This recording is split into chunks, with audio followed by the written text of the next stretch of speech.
Best ortho Ayurvedic oil and capsule. अब दर्द भी घुटने टेकेगा। पीएम मोदी को इंडोनेशिया का सबसे बड़ा सम्मान, बितांग आदिपूर्ण मेडल से नवाजे गए प्रधानमंत्री। भारतीय समुदाय के लोगों ने किया अभिनंदन। राम मंदिर चढ़ावा चोरी मामले में ट्रस्ट की मीटिंग में चंपत राय, अनिल मिश्रा का इस्तीफा मंजूर। चढ़ावा चोरी की एफआईआर कराने वाले कृष्ण मोहन अंतरिम महासचिव बने। पहली बार सामने आई एसआईटी की रिपोर्ट। मुंबई में प्रवासी उत्तराखंड वासियों से मुख्यमंत्री धामी का आत्मीय संवाद, विकास यात्रा और भविष्य के विजन को किया साझा।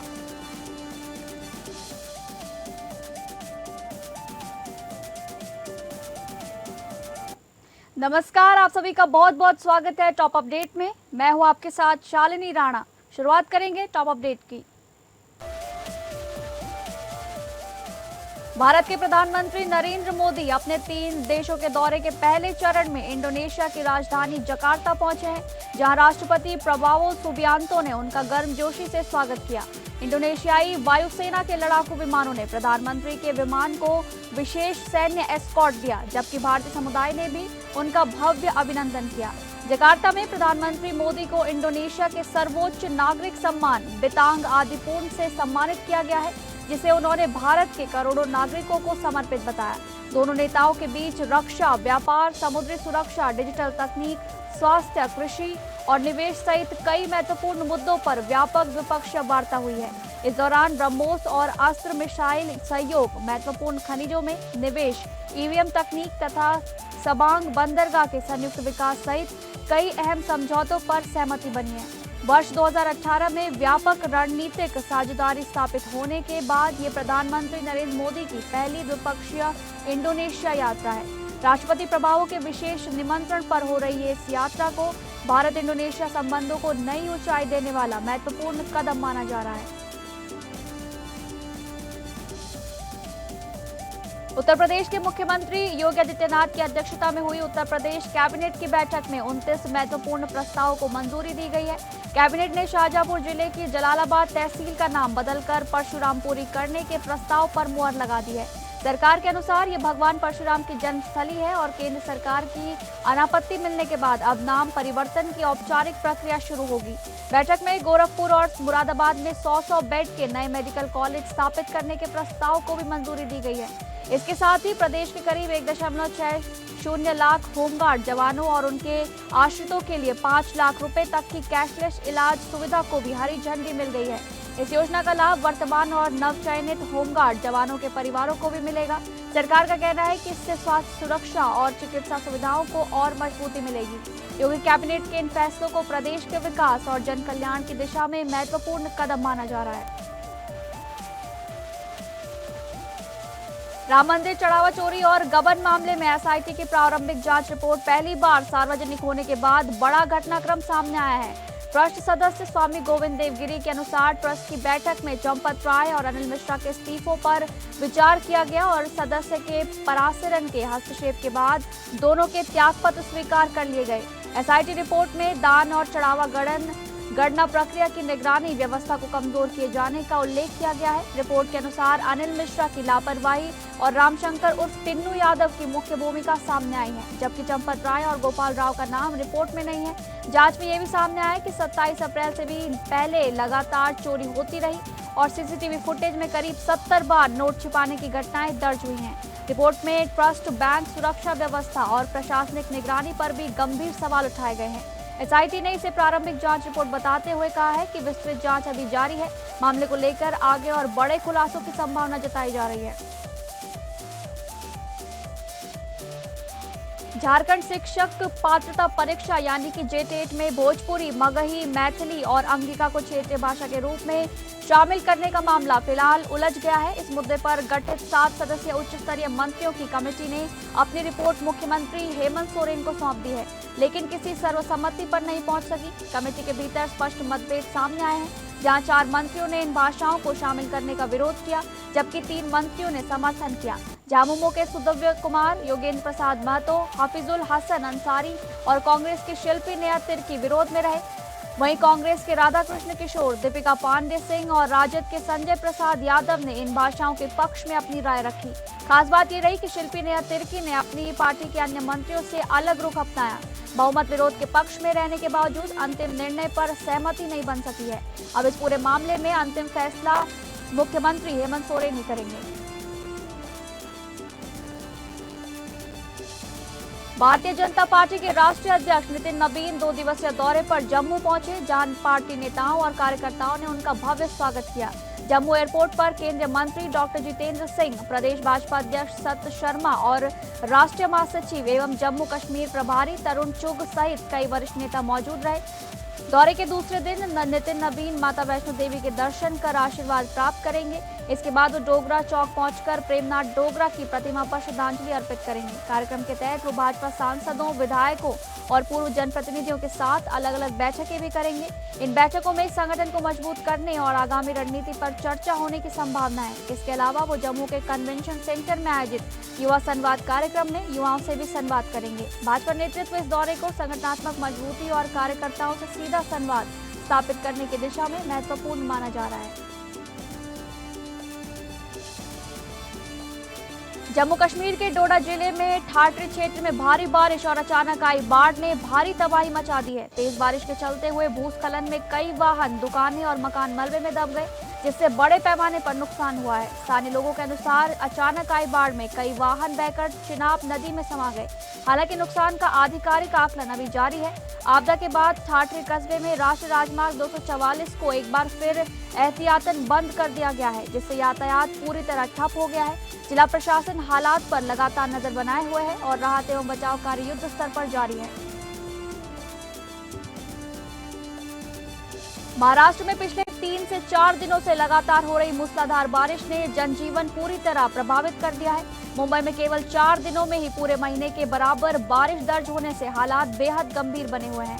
भारतीय मौसम विभाग ने रायगढ़, रत्नागिरी, मुंबई, पालघर, पुणे, नासिक और त्र्यंबकेश्वर समेत कई इलाकों में भारी से अति भारी बारिश का अलर्ट जारी किया है। नासिक में अगले 24 घंटों में 300 मिलीमीटर तक बारिश और बादल फटने की आशंका के चलते रेड अलर्ट घोषित किया गया है। एहतियातन नासिक के सभी स्कूल और कॉलेजों में छुट्टी कर दी गई है, जबकि त्र्यंबकेश्वर और सप्तशृंगी मंदिर श्रद्धालुओं के लिए बंद रखे गए हैं। मुंबई में लगातार बारिश के कारण आपातकाल जैसे हालात बन गए हैं और लोगों को बिना जरूरी काम के घरों से बाहर नहीं निकलने की सलाह दी गई है।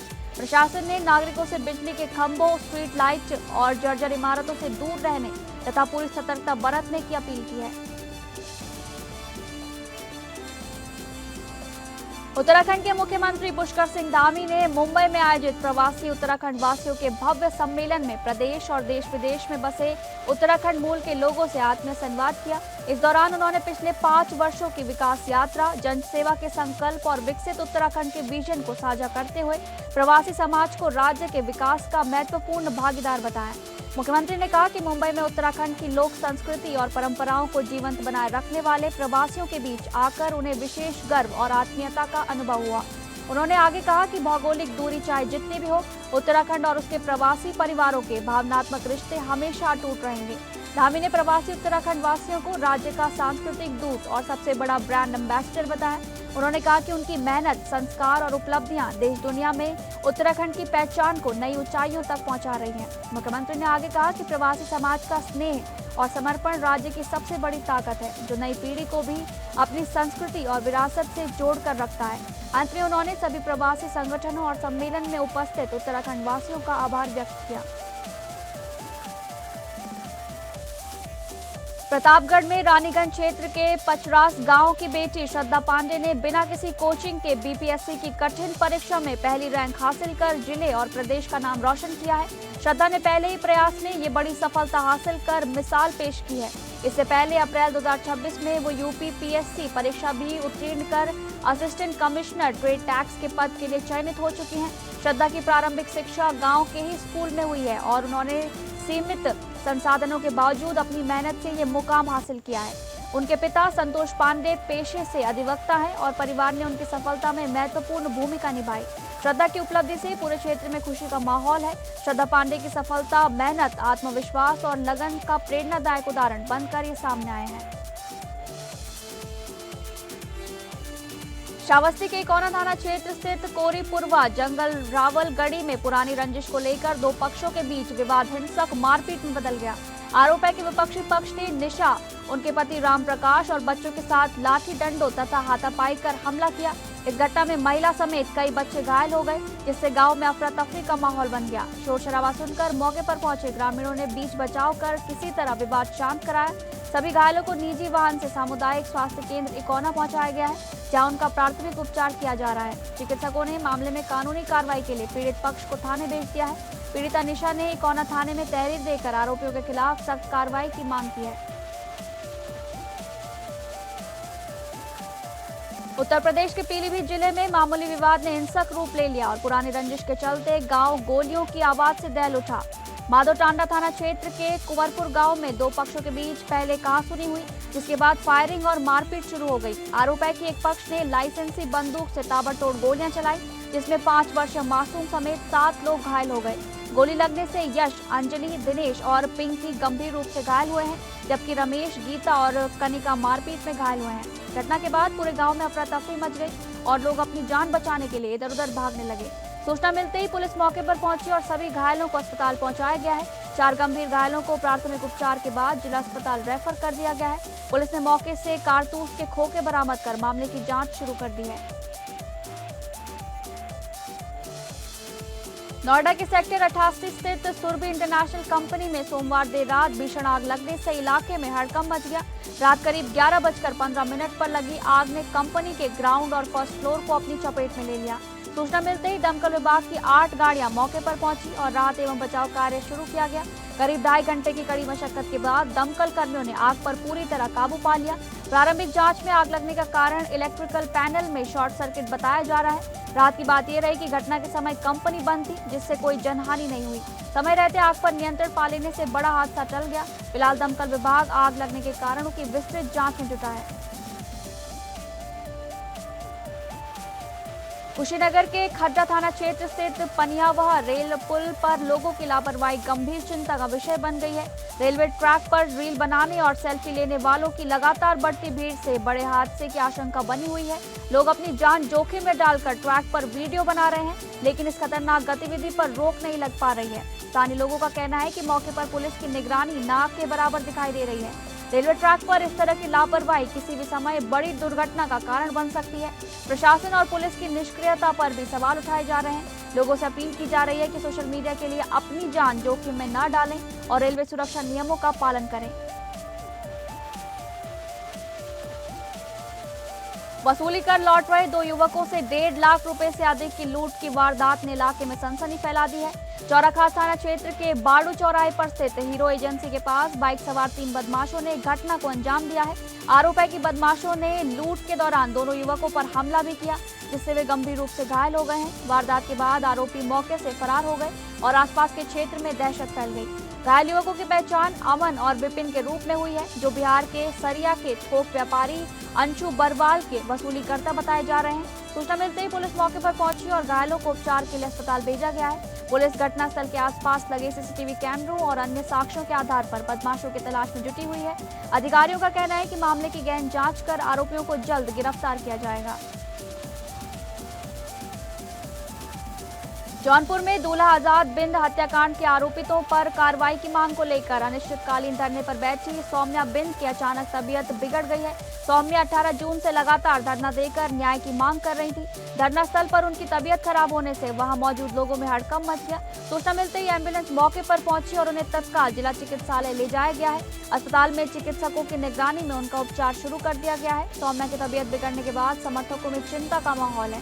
परिजन और समर्थक मामले में आरोपितों के खिलाफ सख्त कार्रवाई की मांग पर अड़े हुए हैं। फिलहाल पुलिस और प्रशासन पूरे घटनाक्रम पर नजर बनाए हुए हैं।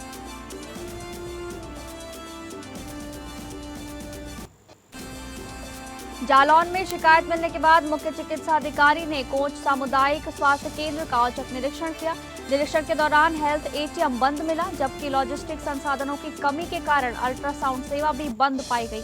सीएमओ ने स्वास्थ्य केंद्र की व्यवस्थाओं का विस्तृत जायजा लिया और संबंधित अधिकारियों को आवश्यक दिशा निर्देश दिए। उन्होंने कहा कि आवश्यक संसाधनों की उपलब्धता होते ही अल्ट्रासाउंड सेवा दोबारा शुरू कर दी जाएगी।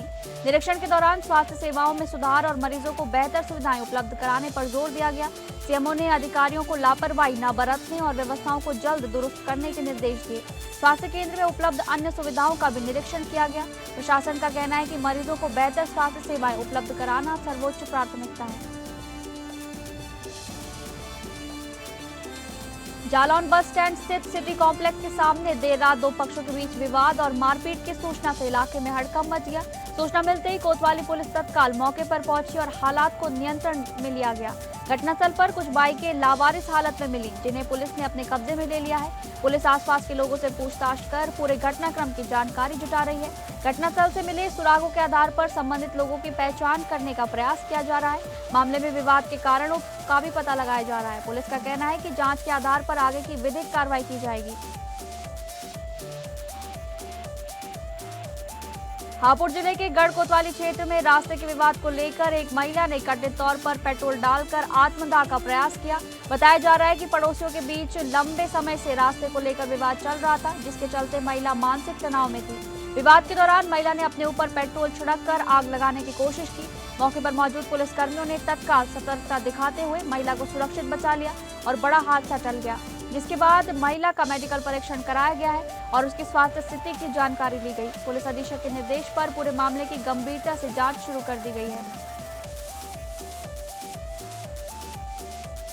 बहराइच जिले के केसरगंज थाना क्षेत्र के प्यारेपुर इलाके में पुलिस और एक वांछित आरोपी के बीच मुठभेड़ हुई है। पुलिस के अनुसार 25,000 रुपए का इनामी आरोपी अशरफ मुठभेड़ के दौरान घायल हो गया।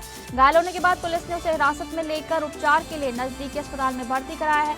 पुलिस का कहना है कि अशरफ गौवध अधिनियम सहित कई मामलों में वांछित था। घटना के बाद इलाके में सुरक्षा व्यवस्था बढ़ा दी गई है और पुलिस ने मौके से आवश्यक साक्ष्य भी जुटाए हैं। अधिकारियों के अनुसार आरोपी के खिलाफ पहले से कई आपराधिक मुकदमे भी दर्ज हैं। फिलहाल पुलिस मामले में आगे की कानूनी कार्रवाई कर रही है। बदायूं में सड़क हादसे में घायल 10 महीने के मासूम की मौत के बाद राजकीय मेडिकल कॉलेज परिसर में जमकर हंगामा और मारपीट हुई है। जानकारी के अनुसार कचला स्थित जीबी पंत कॉलेज के सामने एक ई रिक्शा की टक्कर से बाइक पर सवार मासूम सुशांत गंभीर रूप से घायल हो गया था। परिजन उसे उपचार के लिए राजकीय मेडिकल कॉलेज लेकर पहुंचे, जहां चिकित्सकों ने उसे मृत घोषित कर दिया। आरोप है कि उसके बाद ई रिक्शा चालक और मृतक के परिजनों के बीच कहासुनी हुई, जिसके बाद चालक ने अपने परिजनों को बुला लिया। आरोपियों ने अस्पताल परिसर में ही मृतक बच्चे के परिजनों के साथ मारपीट कर दी, जिससे अफरा तफरी मच गई। मौके पर मौजूद सुरक्षा गार्डों ने हस्तक्षेप कर स्थिति को नियंत्रित किया और पीड़ितों को बचाया। पुलिस ने ई रिक्शा चालक को हिरासत में ले लिया है और पूरे मामले की जांच शुरू कर दी है। अमरोहा पुलिस ने अपराधियों के खिलाफ जीरो टॉलरेंस नीति के तहत बड़ी कार्रवाई करते हुए बछरायू थाना क्षेत्र के एक जिला बदर अपराधी की गांव में मुनादी कराई है। पुलिस ने डुगडुगी पिटवाकर लोगों को बताया कि गुंडा एक्ट के तहत ऋषिपाल को 6 महीने के लिए जनपद से जिला बदर किया गया है। मुनादी के दौरान ग्रामीणों को चेतावनी दी गई कि यदि जिला बदर अवधि में आरोपी जिले की सीमा में दिखाई देता है तो तत्काल पुलिस को सूचना दे। पुलिस अधीक्षक के निर्देश पर यह कार्रवाई कानून व्यवस्था को मजबूत करने के उद्देश्य से की गई है। पुलिस ने आमजन से अपील की है कि यदि कोई जिला बदर अपराधी छिप कर रह रहा है तो उसकी जानकारी तुरंत पुलिस को दे। उत्तर प्रदेश एसटीएफ ने बड़ी कार्रवाई करते हुए 1 लाख रुपए के इनामी बदमाश आसिफ उर्फ विक्की छैमार को अंबेडकर नगर के बिवाना क्षेत्र में हुई मुठभेड़ के दौरान घायल कर दिया। पुलिस के अनुसार अस्पताल में उपचार के दौरान उसकी मौत हो गई। मृतक की पहचान कानपुर नगर निवासी आसिफ उर्फ विक्की छैमार के रूप में हुई है, जो वर्ष 2014 के जौनपुर डबल मर्डर और डकैती कांड सहित कई मामलों में लंबे समय से वांछित था। उस पर सुल्तानपुर, जौनपुर और मुजफ्फरनगर की चर्चित डकैती की वारदातों में शामिल होने के भी आरोप थे। पुलिस के मुताबिक उत्तर प्रदेश, हरियाणा और राजस्थान में उसके खिलाफ डकैती, हत्या और अन्य गंभीर अपराधों के 21 से अधिक मुकदमे दर्ज थे। एसटीएफ ने मौके से पिस्टल, 12 बोर की पौनिया, भारी मात्रा में कारतूस और एक बाइक बरामद की है। जांच एजेंसी के अनुसार उसका गिरोह घरों में लोगों को बंधक बनाकर डकैती करता था और विरोध करने पर उनकी हत्या कर देता था।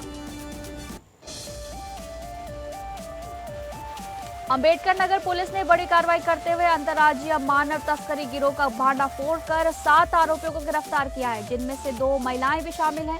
संयुक्त कार्रवाई के दौरान पुलिस ने गिरोह के चंगुल से एक युवती को सकुशल बरामद किया है। जांच में सामने आया कि आरोपी गरीब परिवारों की लड़कियों को अच्छे घर में शादी का झांसा देकर अपने जाल में फंसाते थे। परिवार और पुलिस को गुमराह करने के लिए फर्जी शादी कराई जाती थी और बाद में युवतियों को राजस्थान तथा हरियाणा ले जाकर बेच दिया जाता था।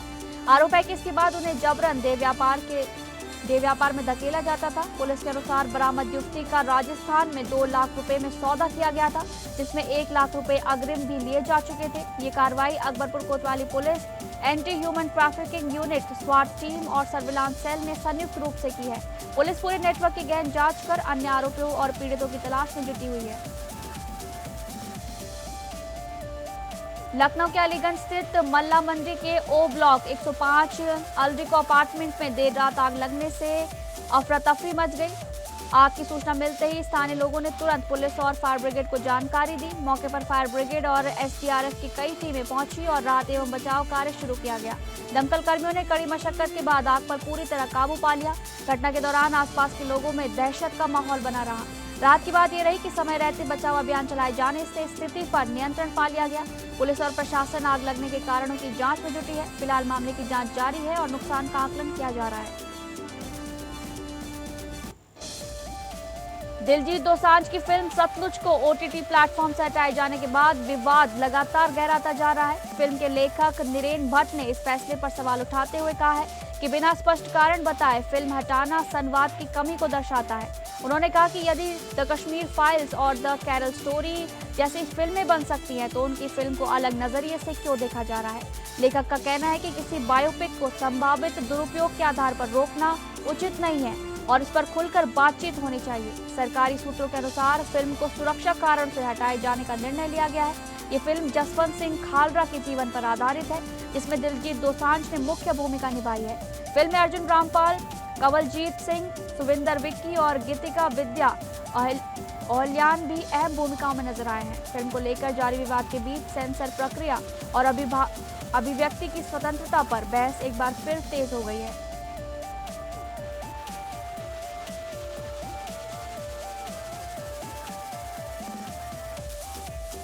तो फिलहाल टॉप अपडेट में बस इतना ही। नमस्कार।